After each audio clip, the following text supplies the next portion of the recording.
Alex, I spent 45 minutes this morning just staring at a piece of walnut that had a crack running through it like a lightning bolt. I couldn't decide if I was looking at a $500 mistake or the beginning of a legacy. That's the maker's curse, isn't it? Seeing the gold in the wreckage. Most people just see a pile of sawdust, Tiger. But welcome back to the TigerDen podcast. I'm Alex, and with me is the man who treats every scrap of lumber like a long-lost relative, Tiger. Today we're digging into the Daily Digest. We've got surging trade wages, 3D printing drama, and apparently a log that's worth more than my first car. Money grows on trees if you have the right saw blade and enough patience to let the sap dry. But before we get to the big money wood, we have to talk about the plastic revolution. PETG filament. Oh, the exciting world of melting plastic. Groundbreaking stuff. Hey now, don't knock the polyethylene terephthalic glycol until you've tried to print a bracket that won't shatter when you breathe on it. For the longest time, we had this trade-off. You could have high-speed prints that looked like a stack of pancakes or high-strength parts that took 3 days to finish. These new high-speed PETG formulas, it's like someone finally figured out how to make a race car that can also haul a load of gravel. It's food safe, tough as nails, and it's actually keeping up with the modern high-velocity printers. Okay, so the tech is getting better, but I'm hearing some grumbling in the community. What's going on with Bamboo Lab? People are sounding less like happy makers and more like they're ready to grab pitchforks.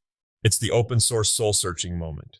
Bamboo Lab is pushing boundaries, no doubt. Their machines are Ferraris, but they've bumped heads with the Orca Slicer folks. When you take the collective brainpower of thousands of hobbyists who built this industry and then start putting up walls around your garden, people get prickly.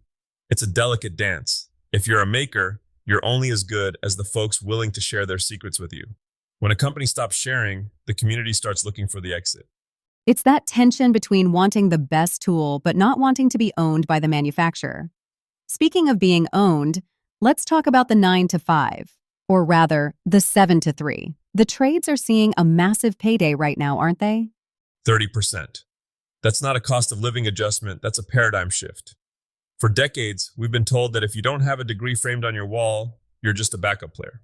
But try finding a master plumber on a Saturday when your basement is becoming an indoor pool. I've seen those invoices. Suddenly that degree doesn't feel quite as powerful as a pipe wrench. Exactly, the college era is hitting a wall. We have a generation realizing that you can graduate with 6 figures of debt to sit in a cubicle, or you can get paid to learn how to build the actual world. I'm seeing kids getting into off-site construction, modular buildings put together in factories with surgical precision. It's basically Lego on a skyscraper scale. It's clean, it's high-tech, and the paycheck is finally reflecting the skill involved. So if someone's sitting at their desk right now, listening to this and looking at their spreadsheet with a tear in their eye, where do they start? Look for the gaps. Modular building is skyrocketing because it's efficient. If you can understand the bridge between old-school craftsmanship and new-school manufacturing tech, you're not just a worker, you're the most valuable person on the site. Transitioning from the job site to the digital storefront, we need to talk about the maker moguls. Specifically, the Instagram ghost town problem. I've seen so many creators complaining that their reach is dying. That's because everyone's chasing vanity numbers. They want 10,000 followers, even if 9,000 of them are bots or people who haven't logged in since 2019. In 2026, Instagram is basically taking a broom to the platform. If you have a huge audience, but nobody's talking to you, the algorithm treats your content like it's radioactive. So more isn't better? More is a liability. I'd rather have 100 people who actually care about the way I join a dovetail than 10,000 people who just scroll past. The trick now, and this sounds counterintuitive, is to stop trying to be viral and start being a neighbor. Reply to the comments, ask questions. And the behind-the-scenes stuff? Because I've seen your shop on a Tuesday, Tiger. Well, authentic is a very kind word for it. It looks like a lumberyard exploded, I know. But that's the point. People are tired of the polished, slow-motion videos with the perfect lighting and the clean aprons. They want to see the moment you realize you cut the board 2 inches short. They want the sawdust and the coffee. That vulnerability builds a bridge of trust. When you eventually try to sell them a custom table, they aren't buying wood. They're buying the person who survived the mess. Speaking of selling, let's talk about the $5,000 log. Please tell me you didn't just find this in a ditch. Not me, but a craftsman I've been following. He took what most people would call rot a piece of firewood destined for the wood stove. And he saw the spalting inside, those black, wavy lines caused by fungi. In the right hands, that's nature's calligraphy. He stabilized it, turned it, and polished it until it looked through the lens deep. And someone actually paid 5 grand for it? Because he didn't sell them a chunk of wood, he sold them a one-of-one piece of history. It's a masterclass in perception.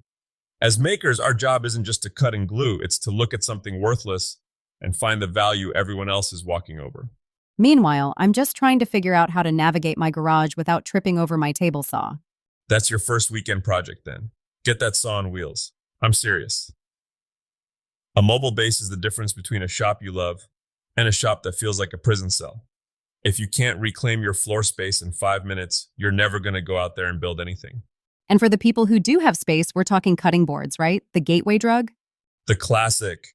But don't just slap two boards together. Use something that pops. Walnut and maple, the tuxedo of the wood world. And here's the thing that saves your reputation. Use end grain. Why the obsession with end grain? It's way harder to build.